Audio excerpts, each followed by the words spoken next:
Diasco Foot, le miroir du football de la diaspora congolaise.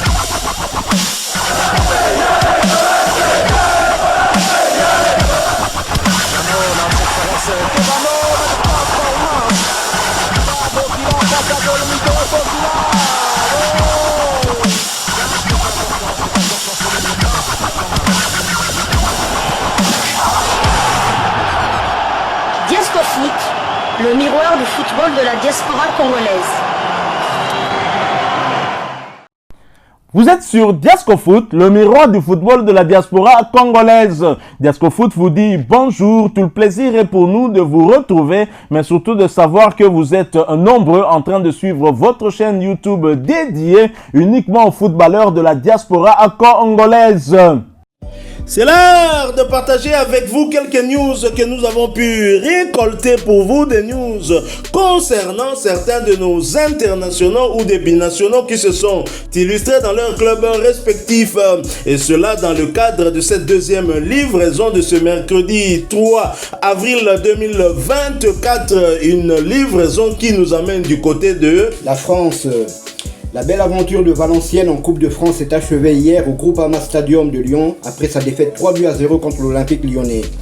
Après avoir réussi à tenir en échec les Lyonnais à la mi-temps avec le score nul et vierge de 0 but partout, Valenciennes a fini par céder en seconde période jusqu'à encaisser 3 buts. L'international congolais Glody Lilepo Maccabi a joué l'intégralité de la rencontre du côté valenciennois et ce pour la deuxième fois consécutive. Son temps de jeu est de 1642 minutes sur 2679, 26 matchs joués sur 29 et il a marqué 3 buts, toutes compétitions confondues et délivré 2 passes décisives. Prochain rendez-vous pour Valenciennes, ce sera ce samedi 6 avril, ils se déplaceront à Annecy pour le compte de la 31e journée de Ligue 2. Rappelons que Valenciennes est dernier au classement avec 17 points seulement. Ils ont 16 points de retard sur Concarneau, le premier non relégable. Donc on peut dire que les carottes sont vraiment cuites et que malheureusement pour Lilepo et son club, ils joueront l'année prochaine en national, l'équivalent de la 3e division. Nous restons toujours en France. La liste des 18 finalistes du prix Marc-Vivien Fouet 2024 est connue.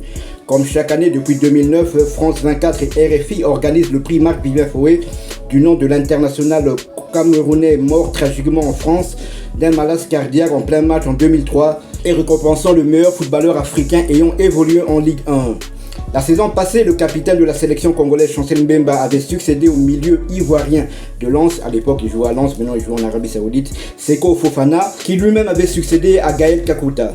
Pour l'édition 2024, les deux médias français ont annoncé la liste des 11 joueurs nominés. Ainsi sont nommés Pierre-Emerick Aubameyang, gabonais de l'Olympique de Marseille, Nabil Bentaleb, algérien de Lille, Lamine Camara, sénégalais de Metz, Oumar Diakité, ivoirien de Reims, Amine Gouiri, algérien de Nice, Achraf Hakimi, marocain du PSG, Chancel Mbemba, congolais de l'Olympique de Marseille, Terem Mofi, nigérian de Nice, Youssouf Naïchimine, burundais de Nice, Moses Simon, nigérian de Nantes et Wilfried Singo, ivoirien de Monaco. On peut dire que si Chancel Mbemba, il est toujours en course pour faire le doublé, donc s'il fait le doublé, ça serait vraiment historique parce que jusque-là, il n'y a que Gervinho qui l'a fait, qui c'était en 2010 et 2011 qui avait gagné ce trophée. Donc on espère que Chancel Mbemba va pouvoir faire le doublé, mais ça sera vraiment difficile car son coéquipier Aubameyang a fait vraiment une exception exceptionnelle, que ce soit en championnat et en Europa League où il est maintenant actuellement le meilleur buteur de l'Europa League. On peut dire que Chancel Mbemba reste dans la continuité, et c'est une très très bonne chose, même si on a eu à retenir notre souffle lors du Classico qui opposait son équipe Marseille au Paris Saint-Germain. Chancel Mbemba qui était sorti sur blessure à la 51e minute. Heureusement que des nouvelles du côté de l'infirmerie sont plutôt bonnes, et les premiers examens effectués ont révélé en tout cas qu'il ne s'agissait que d'une contusion au niveau de son genou gauche. On peut espérer retrouver Chancel Mbemba très rapidement du côté de la Ligue 1 et même sur la scène européenne, mais pourquoi pas aussi pour jouer justement avec les Léopards lors de ce match de la 3e journée des éliminatoires du mondial et Mexique, États-Unis, Canada. Je reviens un peu sur Lilepo. Lilepo était titulaire Il a joué toute la rencontre. C'est une bonne chose pour lui. Malheureusement, sur un plan collectif, ça ne marche pas trop. Leur saison est quasiment terminée puisqu'ils ne peuvent plus se maintenir en Ligue 2. Ils seront en national, hein, je crois, l'équivalent de la 3e division française. Est-ce que Glody Lillepo restera dans cette équipe de Valenciennes? Question mark. Valenciennes, est-ce qu'il y a un autre international congolais qui y a déjà joué? Moutoubi Santos.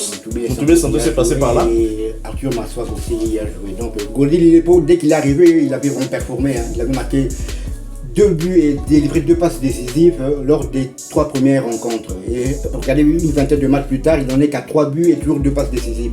Donc il a vraiment eu un creux. Là, il est en train de remonter la pente parce qu'il a rejoué, il est 2 fois titulaire d'affilée. Là, ça faisait très longtemps qu'il n'avait plus été titulaire. Donc c'est une bonne chose pour lui, espérant que sa fin de saison soit en carton pour qu'il puisse taper dans l'œil de certaines équipes de Ligue 2, pourquoi pas voir Ligue 1. Leur saison pouvait être sauvée grâce à cette rencontre face à Lyon. Lyon qui les a étriés au score 3-0 avec un doublé de Lacazette. Et on peut dire qu'ils étaient réellement dominés. On a eu 12 tirs du côté lyonnais, 3 Valenciennes, 4 tirs cadrés du côté de Lyon, 0 du côté de Valenciennes, 68% de possession contre 32% du côté de Valenciennes, 597 passes pour Lyon et 294 pour Valenciennes. Ce n'est pas avec ces statistiques qu'on peut réaliser quelque chose. Mais au cours de ce match, il y a eu quand même un incident où les joueurs de Valenciennes étaient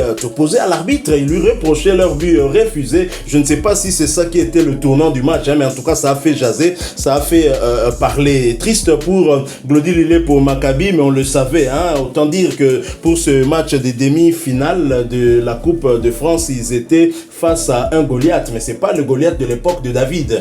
Le Goliath de l'époque de David avait été battu. Je ne sais pas si le Goliath d'aujourd'hui peut encore accepter d'être battu. Alors nous allons quitter la France. Nous allons cette fois du côté de la Turquie. En Turquie où l'on jouait la 31e journée de Super League, championnat turc de première division.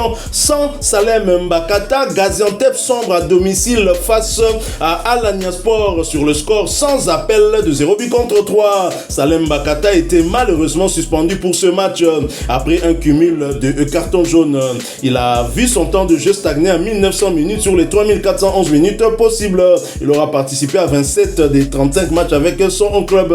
Et pour rappel, Salem Mbakata reste éligible pour jouer avec les Léopards de la RDC. Mais vous le savez déjà, depuis un moment, on ne cesse de le répéter, les places en sélection se vendent plutôt cher. Et après cette lourde défaite à domicile, Gaziantep occupe la 17e place de Super League turque avec 31 points, 8 victoires, 7 nuls et 16 défaites, 34 buts inscrits contre 47 encaissés. Prochain rendez-vous pour Gaziantep et Salem Mbakata, ce sera pour le compte de la 32e journée du même championnat et le déplacement sur le terrain d'Ankara-Gucci. Ce match est prévu pour le samedi 13 avril 2024 sous le coup de 14h heure de Kinshasa, 15h heure de Mouchaké à l'est de la République démocratique du Congo. Toujours en Super League turque et toujours pour le compte de cette 31e journée, Brita Sombalonga et l'Antalyaspor contraints en partage à la maison. Score final, un but partout dans un match contre Ankara-Gucci. Sur le banc à l'entame de la rencontre, Brita Sombalonga a fait sa montée en jeu à la 92e minute,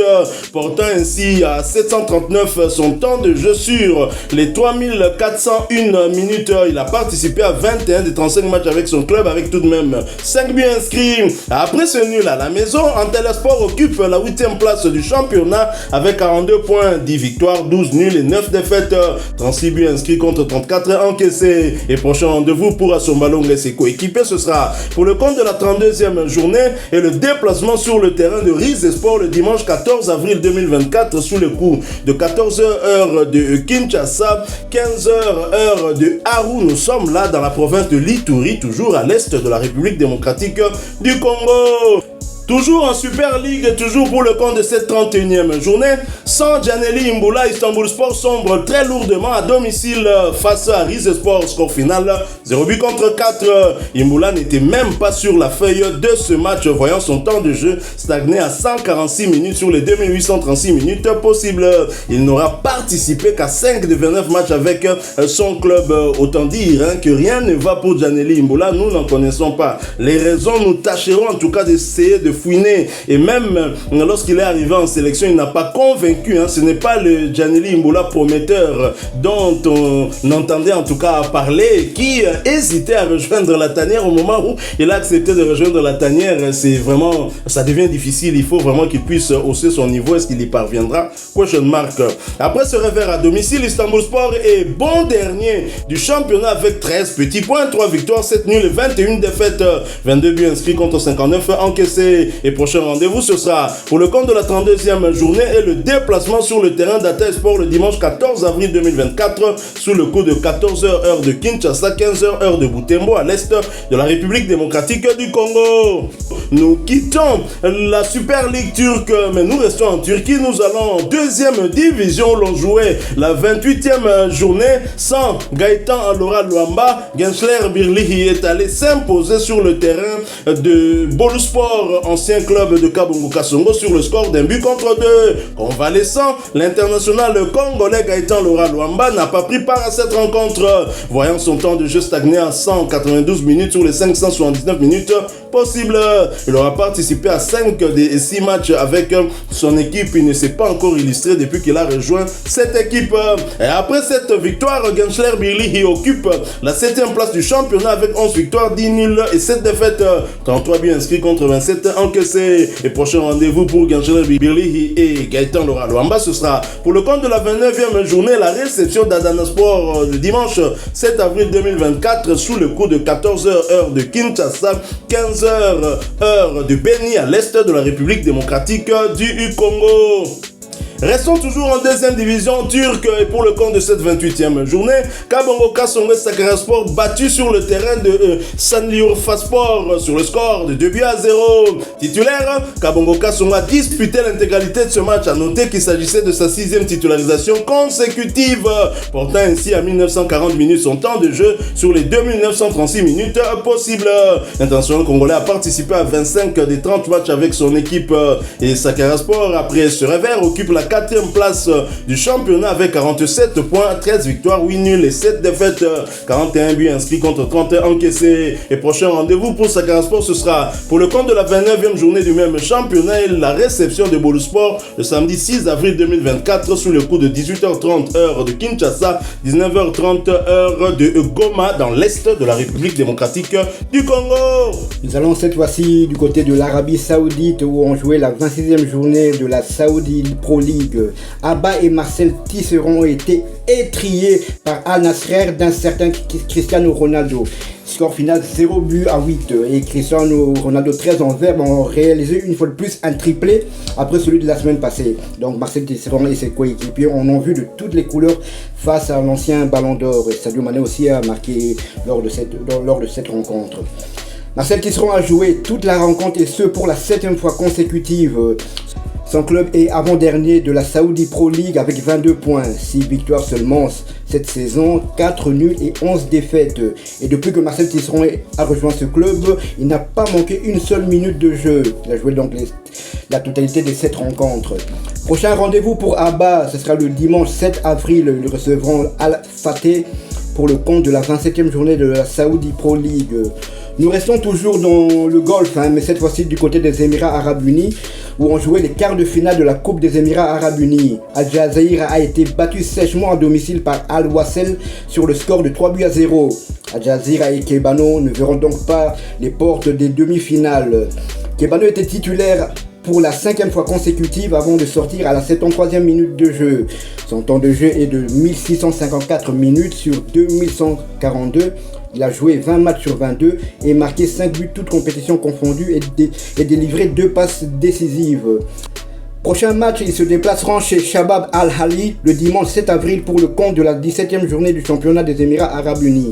Marcel Tisserand du côté de l'Arabie Saoudite, un pays où il est arrivé en 2022 en provenance de Fenerbahçe pour 3 millions d'euros. Il reste toujours joueur de l'équipe d'Al-Ettifaq. Et c'est à partir de là qu'il avait déjà connu un certain Cristiano Ronaldo. Et du côté d'Abba, il est plutôt en prêt. Et au mois de juin prochain, ce sera en tout cas la fin de son prêt de ce côté-là. On peut dire que si son équipe a encaissé 8 buts, Cristiano Ronaldo en a inscrit 3, je me dis que Tisserand en a vu de toutes les couleurs, c'est clair. Et je comprends pas ce transfert car il était apparemment titulaire indiscutable à Al-Hattifak et là il part dans un club qui joue la relégation. Ça, je comprends absolument pas pourquoi on l'a prêté. Oui, on n'a pas trop d'informations. Il était titulaire, je comprends pas. Oui, c'est bien dommage. Et Tisserand qui a perdu aussi sa place en sélection. Il faut dire que depuis l'arrivée de Sébastien Desabre, il n'a pas compté en tout cas sur l'international congolais qui était capitaine chez les Léopards. Il avait d'ailleurs réagi par rapport à sa non-convocation. Il avait estimé que c'était un manque de respect, que Sébastien Desabre ne l'ait pas, en tout cas, n'ait pas pu discuter avec lui sur la question. Tout à fait. Son dernier match, je pense, c'était au Maroc, lors de la défaite au 4-2. Tout à fait, avec une défense à 3 avec Luindama et Chancel. Une piètre défense, franchement, et qui nous a. On l'a plus revu en équipe nationale, que ce soit avec Cooper ou.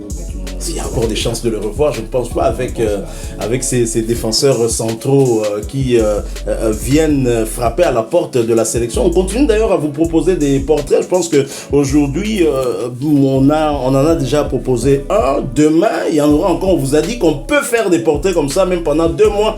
C'est les binationaux congolais qui ils naissent tous les jours, des enfants congolais qui sont talentueux. Et donc, on ne manque pas de matière là-dessus. Voilà, nous sommes arrivés à la fin de cette deuxième livraison sportive de ce mercredi 3 avril 2024. Si vous l'avez aimé, laissez-nous un maximum de j'aime. Merci de partager avec nous votre point de vue en commentaire. Vous êtes nouveau sur cette chaîne Diascofoot parce que nous sommes le miroir du football de la diaspora congolaise. Abonnez-vous, n'oubliez pas d'activer la petite cloche de notification qui vous permettra de ne plus rien manquer des prochains sujets que nous allons vous proposer. Merci encore une fois, avec espoir de vous retrouver bientôt dans un autre sujet d'actualité. En attendant, portez-vous bien et Diascofoot vous dit au revoir.